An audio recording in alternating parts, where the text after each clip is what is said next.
자, 우리 교리 강의 122번째 시간입니다. 우리, 세례와 성찬 지난 시간에 그 세례 형식에 대한 정리와 문제를 하나 풀어봤죠. 오늘도 계속해서 세례 형식에 대한 퀴즈를 통해서 알아봅니다. 오늘 본문의 말씀은 로마서 4장 13절, 14절입니다. 우리 같이 봉독하도록 하겠습니다. 아브라함이나 그 후손에게 세상의 후사가 되리라고 하신 언약은 율법으로 말미암은 것이 아니요 오직 믿음의 의로 말미암은 것이니라. 만일 율법에 속한 자들이 후사이면 믿음은 헛것이 되고 약속은 폐하여졌느니라. 아멘. 자, 이 말씀 본문 말씀 속에서 우리가 이제 한번 생각을 해봅니다. 우리가 지난 시간에 구약의 언약과 구약과 신약이 말이죠. 새 언약이 본질상 다른 거, 구약과 신약이 다르냐 이 말입니다. 그래서 성경을 뭐라 그럴까, 그 공격하고자 또 신앙을 공격하고자 또 예수를 부인하는 사람들은 신약과 구약이 전혀 다르다라고 이렇게들 주장을 하죠. 그래서 구약과 신약은 전혀 본질상 어떤 그 맥락이 같지 않다라고 이렇게 이야기하는데, 거기에 대해서 우리가 다시 한번 성경의 말씀을 가지고 한번 생각을 해보자 이 말입니다. 그래서 오늘 본문의 말씀 로마서 4장 13절, 그 다음에 히브리서 6장 13절에서 18절까지 하나님이 아브라함에게 약속하실 때에 가리켜 맹세할 자가 자기보다 더 큰 이가 없으므로 자기를 가리켜 맹세하셨습니다. 우리가 맹세할 때는 뭐 그러죠. 우리나라 사람들은 참 인간 모습이 다 그런 것 같지만 인간의 어떤 그 즐거움과 그리고 어떤 그 위안을 얻고자 할 때 어린아이들은 어떻게 해요? 어린아이들은 자기의 어떤 그 위안을 얻고자 할 때 엄마 아빠를 찾아가죠. 엄마 아빠가 자기를 인정을 해주면 모든 그 슬픔과 모든 그 어려움이 다 물러가고 아주 그 품 안에 있으면 가장 즐겁죠. 어린아이들은 그런데 인간의 점점 성장하다 보면 인간은 자기보다 더 큰 거, 더 뭐라 그럴까요? 변하지 않을 수 있는 그런 좋은 것들을 가지고 자기가 위안을 삼는 것이 아니라 더 엄청나게 뭐라 그럴까요? 모자라는 것, 부족한 것, 자기보다 더 낮은 것들을 가지고 위안을 삼으려고 하죠. 이런 말을 하면 여러분들 이해하실지 모르겠지만, 그래서 인간은 생명보다 무엇이 더 중요하다? 인간의 일반적인 생태는 생명보다 돈이 더 중요한 것 같죠. 그래서 돈 때문에 사람의 목숨을 죽이기도 하고 또 자기 자신이 돈 때문에 그 목숨을 잃기도 하고 막 그러죠. 술과 담배도 역시 마찬가지예요. 술과 담배를 가지고 자기의 어떤 마음의 공허한 그리고 어떤 감정을 다스리려고 위안을 삼는 그런 경우도 있죠.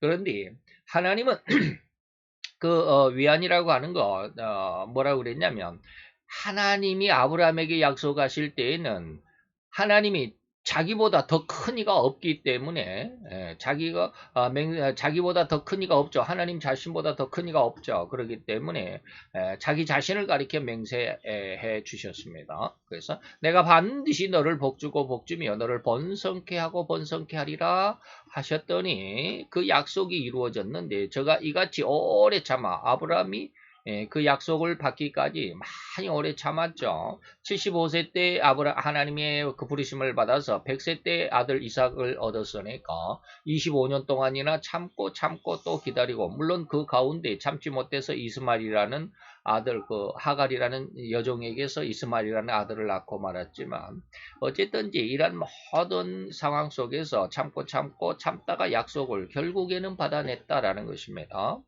사람들은 자기보다 더 큰 자를 가리켜 맹세하나니 맹세는 저희 모든 다투는 일의 최후 확정이니라. 하나님은 약속을 기업으로 받는 자들에게 그 뜻이 변치 아니함을 충분히 나타내시려고 그 일의 맹세로 보증을 하셨다. 한번 약속한 것은 반드시 이루어 주셨다. 약속은 이루어 주셨다라는 것입니다. 그래서 하나님은 믿을 수 있다, 이런 뜻이죠. 이는 하나님이 거짓말하실 수 없는 하나님의 특성 때문에, 성품 때문에, 또 하나님은 한번 하시겠다라고 하면 그 일을 반드시 이루어 주셨다라고 하는 이 두 가지 변치 못할 사실을 인하여 앞에 있는 소망을 얻으려고 피하여 가는 우리로 큰 안위를 받게 하려 하셨다라고 했습니다. 자, 이 말을 가지고 구약과 신약이 어떻게 본질상 다르냐? 다르지 않다라고 하는 것을 한번 생각을 해보자 하는 겁니다. 오늘날 많은 성경학자 혹은 설교자들이 각자의 해석과 주장을 내세우는 부분이라고 아니할 수 없는 상당히 민감한 부분이다. 그래서 이제 오늘날 곧 신약의 시대는 구약의 시대가 지나갔다.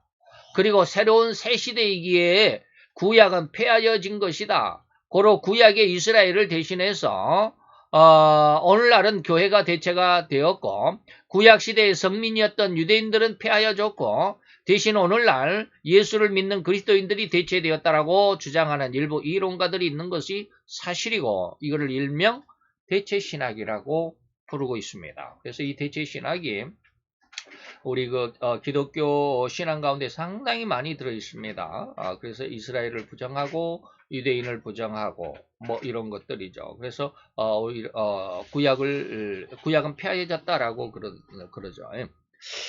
근데 제가 한번 갑자기 새벽에 그런 하나님의 그 은혜를 받았어요.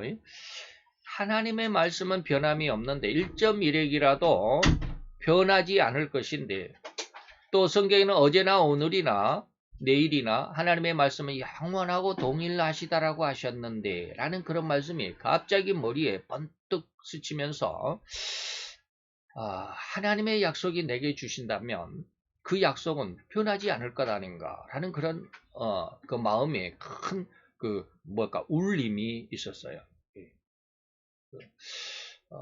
그러다 보니까 그렇다면 하나님이 진짜로 하나님의 말씀은 변치 않겠다. 어제나 오늘이나 동일하신 하나님이다 라고 했다면 하나님이 구약이나 신약이나 가릴 것이 없지 않나 라는 그런 생각이 들더라고요. 그래서 구약이 곧 신약이고 신약이 구약이고 다시 말하면 시대의 흐름에 따라서 하나님이 주신 약속의 말씀이기는 하지만 시간적인 차이가 있기는 하지만 그 말이 그 말이지 않겠나. 그래서 오늘날에도 구약은 이루어져 가고 있고 또 신약도 이미 이루어졌지만 다시 또 우리 앞에 미래에 또 이루어질 일도 있고 구약에서도 앞으로 이루어질 일들을 기록하고 있고 라고 한다면 하나님의 말씀은 결코 한번 약속하신 것은 변함이 없고 흔들리지 않을 것이다. 이스라엘을 하나님께서 장자로 삼으셨다면 그 약속은 결코 변함이 없을 것이다. 신약에서 예수를 믿는 자를 구원하시겠다라고 약속하셨으면 결코 하나님의 구원의 약속 오늘 예수님께서 그랬죠. 내게로 나온 자 단 하나라도 잊어버리지 않겠다. 외면하지 않겠다. 버리지 않겠다라고 약속하셨습니다.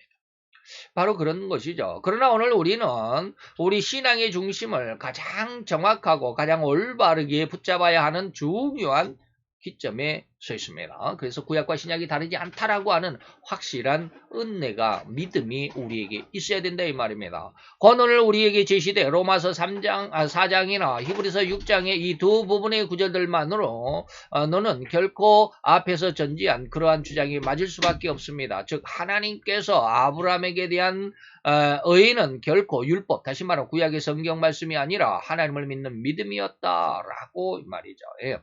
자, 이 말을 잘 한번 생각을 해봅시다. 우리는 성경을 오해하는 마음이나 오해하는 일이 없을 수는 없지만 무슨 말 이해가 되죠? 성경을 잘못 오해할 수 있는 소지가 우리에게 많이 있다 이 말입니다. 그래도 최대한 성경을 오해하거나 곡해하는 일이 없도록 끊임없이 우리는 노력하는 성도가 되어야만 한 의무를 가진 자들이 우리임을 분명히 기억해야 되겠죠. 곧 오늘의 말씀만을 중심으로 해석하지 말아야 한다는 것을 기억해 주십시오. 라고 하는 것이죠. 그래서 성경은 앞뒤 문맥을 잘 한번 읽어봐야 된다 이 말입니다. 즉 이 성경 앞뒤 문맥을 더욱 연장해서 읽어보고 그 이어오는 중심 맥을 찾아보도록 해야만 우리가 주어진 어떤 부분이나 그 구절들의 의미, 내용을 알아낼 수가 있다는 그런 말입니다. 로마서 3장 30절 31절에 보니까 할례자도 믿음으로 말미암아 또는 무할례자도 믿음으로 말미암아 의롭다 하실 하나님은 한 분이시다. 유대인이나 이방인이나 다 구원하실 분은 하나님이시다 이 말입니다. 즉 우리가 믿음으로 말미암아 율법을 폐하였느냐? 그럴 수가 없지 않느냐. 율법을 지킨다고 해서 우리가 믿음을 가진다고 그래서 그 율법을 피할 수 있느냐. 다시 말하면 우리가 신약의 성도니까 예수의 십자가의 구원의 은혜 가운데서 구원을 받은 자들이니까 이제는 우리가 구약의 유대인들을 대체하는 그러한 신앙을 가질 수 있느냐. 그래서 율법을 지키는 그 율법인 유대인들을 피할 수 있느냐. 그럴 수 없다라고 하는 것입니다. 도리어 우리는 뭔다? 율법을 굳게 세운다. 신약은 구약을 완성케 한다. 그래서 예수님은 나는 율법을 완성케 하러 왔다. 없애려고 온 게 아니다. 라고 말씀하셨죠. 이렇게 주어진 구절 앞에서는 이러한 로마의 말씀, 로마서 3장 30절 31절도 있습니다. 다시 말하면 4장 13, 14절 앞에 이런 말씀도 있다라고 하는 것입니다. 그런데 우리가 이 말씀만 다시 말하면 로마서 4장 13, 14절만을 보면 언약은 하나님의 약속은 율법으로 말미암은 것이 아니다. 오직 믿음의 의로 말미암은 것이다. 이 말만 딱 주어버리면 구약과 신약이 전혀 별개의 것으로 생각이 돼버리죠. 언약은 율법에 의해서 주어진 것이 아니고 믿음에 의해서 주어진 것이다. 만일 율법에 속한 자이면 그들이 후사이면 율법을 지킴으로 인해서 하나님의 상속자가 된다면 믿음을 가진 자는 믿음이 헛되고 하나님의 약속은 폐하질 것이 아니냐라고 이렇게 반문하는 것입니다. 그래서 율법과 믿음을 하나로 연결시키는 사도 바울의 간절함이 이 로마서 4장 13, 14절에 들어있습니다. 이 말을 반문이 아니라 그대로 설명문으로 이해를 해버리면 굉장히 곤란하죠. 이렇듯 앞뒤 머리나 꼬리를 잘라버리고 중간 토막으로만은 결코 그 진정한 의미를 읽어낼 수가 없죠. 그래서 로마서 4장 13, 14절이나 히브리서 6장 13절에서 18절까지만으로는 절대로 율법은 폐하지전 폐기물에 불과할 뿐이다라는 이러한 해석을 나올 수밖에 없다 이 말입니다. 그러니까 어떤 부분만을 가지고 그것이 진짜다라고 이렇게 해석하는 것은 좀 곤란하다 이 말입니다. 이제 신약의 시대에는 아무런 소용가치가 없는 그 시대에 낡아빠진 이미 폐기된 문서에 불과할 뿐이라는 해석이 그저 지나친 것이라고 치부해버릴 수만은 없는 그런 상황이 돼버릴 수 있다 이 말. 그런 우려를 우리는 오늘 좀 조심해야 되겠죠. 즉 우리는 결과를 추론하는 과정에서 하나씩 더듬어 다시 한번 살펴봅시다. 아브라함의 의는 절대로 하나님을 믿는 믿음이었다. 할례에서 나타난 게 아니다 이 말입니다. 라는 결정을 변경할 수도 없고 변경시킬 수도 없는 완전한 귀결이죠. 그런데 반대로 아브라함의 의는 절대로 율법에 따른 의가 아니다라고 선언하고 있음도 역시 변경시킬 수가 없는 사실입니다. 도대체 말이 뭔 말일까? 한번 잘 한번 보세요. 자, 여기 로마서 4장 13절 14절 자, 아브라함의 의는 절대로 하나님을 믿는 믿음이었죠. 믿음으로 말미암아 그랬죠. 앞에서 보니까 믿음으로 할례자도 믿음으로 또 무할례자도 믿음으로 말미암아 하나님은 의롭다 하셨다. 그러니까 아브라함이 아직 할례 받기 이전에 무할례자였을 때 이 말이죠. 무할례자였을 당시에 하나님께서는 아브라함을 의로운 의의 믿음의 그 조상으로 세웠죠. 바로 그런 모습, 그런 상황입니다. 그래서 아브라함의 의는 절대로 하나님을 믿는 믿음이었습니다. 그리고 나서 이제 그런 믿음의 의로 인정을 하시고 난 다음에 할례를 아브라함에게 행하라라고 명령을 하셨습니다. 그래서 아브라함의 의는 절대로 율법에 따른 의가 아니다. 이 말이에요. 하나님 믿는 믿음이었다라고 하는 이 선언도 똑같은 말이다. 그렇다고 한다면 오늘 우리는 여기서 바울이 제시한 이 율법이라는 의미와 또 다른 율법이라는 것이 있다라는 것을 증명하고자 합니다. 다시 말하면 율법이라는 의미와 또 다른 율법이 있다. 참 말이 복잡하죠. 한번 봅시다. 이 말을 오해해서는 결코 안 됩니다. 끝까지 잘 들어봐 주시고 그 이상하게 들려진 이 말의 진리를 이해하실 수 있기를 바랍니다. 다시 말하면 내가 오른손에 모자를 들고 있지만 모자를 어디에? 오른손에 모자를 들고 있습니다. 그런데 모자를 들고 있지 않는 왼손을 내밀면서 나는 결코 모자를 손에 들고 있지 않다라는 말이 맞는가 틀리는가? 맞을까요? 틀릴까요? 맞죠?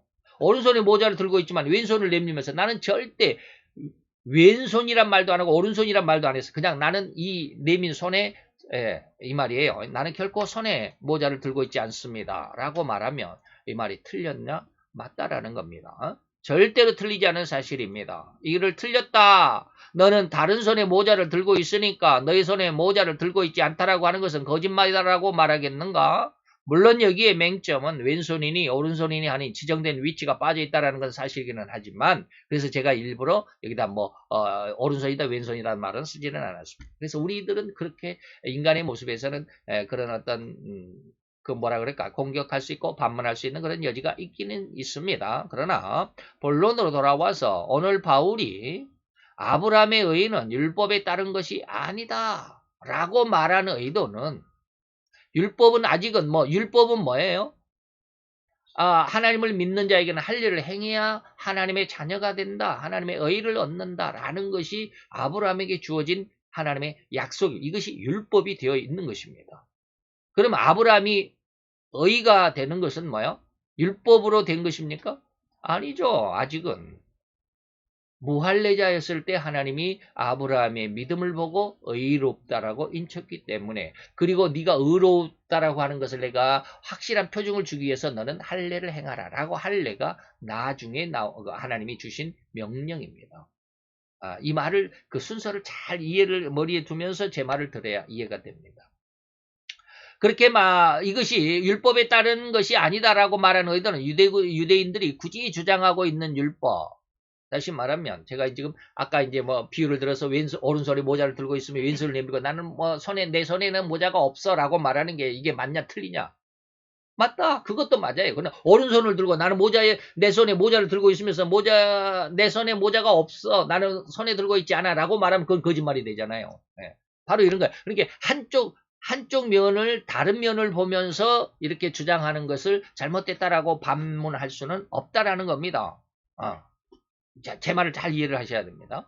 유대인들이 굳이 주장하는 그 율법, 유대인들이 주장하는 겁니다. 지금 바울이 말하고자 하는 율법이 아니라 유대인들이 주장하는 율법, 즉 기록되어 있고 명문화된 기록문인 이 성경, 구약의 성경, 그것도 구약 성경을 지칭한 것이라고 우리는 해석해야 합니다. 그죠? 그렇다고 한다면 기록된 율법, 성경 말고 또 다른 율법이 존재하는가? 자, 여기에서 제가 이런 말을 했습니다. 앞에 어디가 있습니까? 더 들어와서,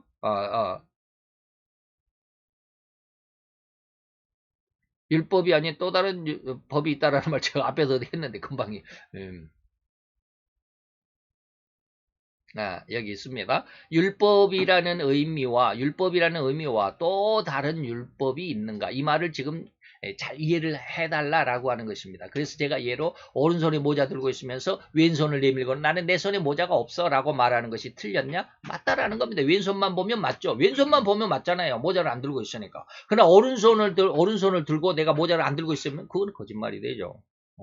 그러나 전체적으로 보면 네 손에는 오른손이든 왼손이든 네 손에는 또한 모자가 들려있는 것은 사실이야 라고 말할 수도 있고 왼손만 들고는 나는 모자가 없어 라고 말하는 것도 사실입니다.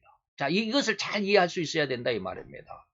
자, 유대인들이 굳이 주장하고 있는 율법이라고 하는 것은 어떠한 율법이라는 의미를 갖고 있느냐면 기록되어 있는 율법, 명문화되어서 성경으로 기록되어 있는 이 기록물인 다시 말하면 구약 성경을 지칭한 것이라고 우리가 여기서 말하는 율법의 의미를 우리가 부여할 수 있다는 것입니다. 그렇다고 한다면 오늘 사도 바울은 어떠한 의미에서 율법을 지금 이야기하고 있을까 이 말입니다. 그렇다면 기록된 율법 말고 성경 말고 또 다른 어떤 율법이 있을까? 만약 여기서 이 기록된 구약 성경 외에 또 다른 하나님의 율법이 있다고 주장하면 이단이나 사이비가 될 것임이 분명하죠. 그런데 의미를 잘 생각해보라 이 말입니다. 그러나 우리가 앞에서 모자를 든 손에 정확한 위치를 지정하지 않은 것처럼 오늘 우리도 이런 자칫 지나쳐버릴 수밖에 없는 맹점을 찾아내야만 합니다. 저는 지금 그 맹점을 찾아내고자 한다 이 말입니다. 율법이란 무엇일까? 자, 구약의 유대인들은 뭐라고 그랬어요? 기록되어져 있는 명문화된 성경, 구약 성경을 율법이라고 말하고 있습니다. 물론 때로는 장로들이 유전도 있어요 라고 말하지만 자우제는 어쨌든지 그건 놔두고라도 자, 그런데 우리가 율법이라는 의미를 잘 한번 생각해 보죠. 율법은 뭘까? 하나님의 명령이 율법입니다. 하나님의 말씀이 율법입니다. 하나님의 약속이 율법입니다. 하나님의 의도, 하나님의 뜻이죠. 하나님의 의도, 곧 하나님의 진리가, 진짜 의도가 율법이라는 말입니다. 이 말이 틀렸을까요? 아니죠. 이 말이 정확히 맞습니다. 자, 율법은 무엇일까? 유대인들은 단순히 기록되어져 있고 명문화되어 있는 구약의 성경을 지칭한 장로들의 유전까지 포함해서 어쨌든지 이것은 성경을 의미합니다. 그런데 우리는 지금 사도 바울은 이 율법을 어떠한 의미로 정의를 하느냐면 하나님의 명령이다.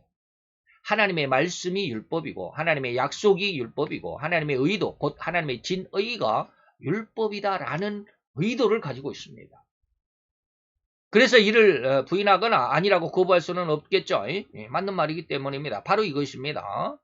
바로 여기에 우리가 이 맹점을 찾아야 됩니다. 즉 우리는 유대인들까지라도 율법은 오직 기록된 말씀이나 또는 기록된 구약 성경이라고 우리는 얼핏 그렇게만 생각하고 있다라는 겁니다. 우리가 지금 대체 신학이라고 하는 어떤 그런 주장의 그 의도를 가만히 생각을 해보니까 제가 가만히 생각을 해보니까 우리가 거의 우리 기독교인들이 율법이라고 하면 기록된 구약의 성경, 기록된 말씀 그것만 우리가 율법이라는 어떤 의식을 가지고 있어요. 그런데 우리가 그 율법의 정확한 의도는 범위는 뭐라고 하냐면 하나님의 명령이면 그것이 율법이 되는 겁니다. 하나님의 말씀이면 하나님의 약속이라고 하면 하나님의 의도, 곧 하나님의 진리는 율법이다라고 말할 수 있다. 그래서 성경에 명확하게 기록되어 있지 않는 것은 모두 다 율법에서 제외하려고 한다. 왜? 율법은 기록된 말씀이라는 어떠한 틀을 가지고 있기 때문에 기록되어 있지 않는다면 그것은 모두 다 율법에서 제외하려고 하죠. 그래서 기록된 것만이 율법이다라고 생각해요. 그렇지 않습니다. 우리는 방금 언급했듯이 진실로 하나님의 의도나 명령이나 약속을 율법이라고 하는 해석을 해도 결코 무리가 없고 잘못될 수 없음을 이해하고 그 범주 안으로 오늘 우리가 구약과 신약의 맥을 해석해야만 할 필요가 절실하다라는 것 깨달아야 하겠다라는 겁니다. 말이 좀 어렵습니까? 저 이런 내용을 저도 물론 배우지도 않았습니다. 신학교에서 이런 거 가르쳐 주지도 않아요. 근데 어느 날 하나님께서 알게 하신 겁니다. 그래서 제가 이렇게 쭉 좀 어렵게 어려운 어떤 그런 문맥이 될 수밖에 없었지만 자우전이 이렇게 기록을 해석을 한 거예요. 율법은 기록된 것만이 율법이고 기록되지 않는 것은 율법이 아니다라고 이렇게 해버리면 곤란하다 이 말입니다. 왜 그럴까? 우리는 구약과 신약의 맥을 해석해야만 한다.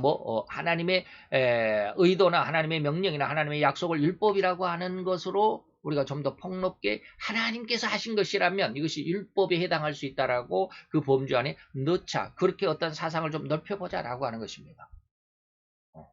그래서 오늘 사도 바울의 이 말씀을 다시 한 걸음 뒤로 물러서서 또다시 고개를 저으면서 곰곰이 수고하는 태도를 견지해보자라는 것입니다.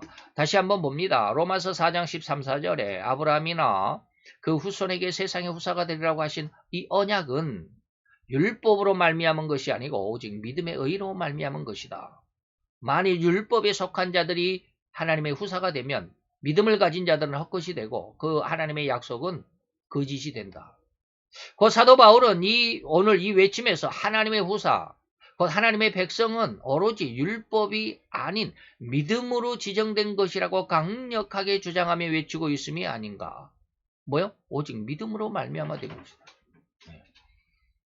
결론적으로 사도 바울의 주장은 그리고 그 외침은 곧 율법이나 믿음이나 동일한 하나님의 약속이라는 것을 강조하고 있다는 것을 밝혀볼 수 있어야 합니다. 도대체 뭔 말이야? 로마서 4장의 말이 뭐요? 하나님의 후사는 뭐가 됐어요? 믿음으로 말미암은 거야 라고 말을 했죠. 근데 로마서 3장을 가보면 무슨 말이 있음이 있다고 그래서요? 자, 할례자도 믿음으로 무할례자도 믿음으로 말미암아 의롭다 하실 이는 하나님 한 분이다. 그렇기 때문에 율법이 폐하해진 것이 아니고 율법을 굳게 세운다. 완성이 된다. 그래서 율법은 뭐요?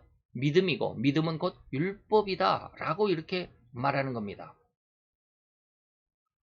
이해가 됩니까? 굉장히 어렵죠? 이 말이 좀 어려운 것 같아요. 어쨌든지 결론적으로 사도 바울은 주장이 어떤 것이냐면 그의 외침의 결론이 뭐냐면 하나님의 율법은 하나님의 약속이기 때문에 또 하나님을 믿는 믿음이기 때문에 율법이나 믿음은 뭐다? 같다라고 동일하게 하나님의 약속이다라고 하는 믿음도 하나님이 주신 것이고 할례도 하나님이 주신 거잖아요. 무슨 말 이해가 되죠? 구약의 율법은 누가 줬어요? 하나님이 주셨어요. 할례는 누가 줬어요? 하나님이 아브라함에게 주셨어요. 그럼 믿음이라고 하는 것은 우리가 신약에 있다라고 보통 표현하는데 그럼 신약에서 예수 그리스도에 대한 믿음은 누가 주셨어요? 하나님이 주셨어요. 할례로 말미암아 하나님의 자녀가 돼 하나님의 백성이 된 표다라고 이렇게 하나님이 약속해서 할례를 주셨으면 할례하는 자는 하나님의 백성이 되는 거예요. 그게 하나님의 약속입니다. 명령입니다. 그런데 신약에서도 예수 그리스도의 십자가의 은혜, 보혈의 대속을 믿는 자들은 하나님의 자녀가 되는 권세를 주었다라고 약속합니다. 이건 하나님의 약속입니다. 약속이나 율법이나 다 믿음이나 동일하다라고 하는 것을 오늘 사도 바울은 강력하게 주장하고 기록된 것만이 아니라 하나님의 명령도 하나님의 약속도 거기 안에 들어있다라는 것입니다. 고로 구약의 기록이나 신약의 기록이나 하나님의 동일한 약속이고 동일하게 구약도 하나님의 진의고 신약도 하나님의 진의다라는 것입니다. 그래서 어느 것 하나만 주장하고 다른 것을 외면하고 멸시하거나 폐기해서는 안 된다라는 강력한 주장이 누구의 주장이요? 사도 바울의 주장입니다. 그것이 오늘 하나님의 의도이며 진리라는 것입니다. 다시 말하면 어디가 버렸냐? 만일 로마서 4장 14절입니다. 만일 율법에 속한 자들이 후사가 되면 믿음을 가진 자들은 신약의 예수 이후에 신약의 성도들은 거짓이 된다라고 이렇게 말할 수밖에 없잖아요. 율법만 가지고 따지지 말라 이 말입니다. 무슨 말 이해가 되죠?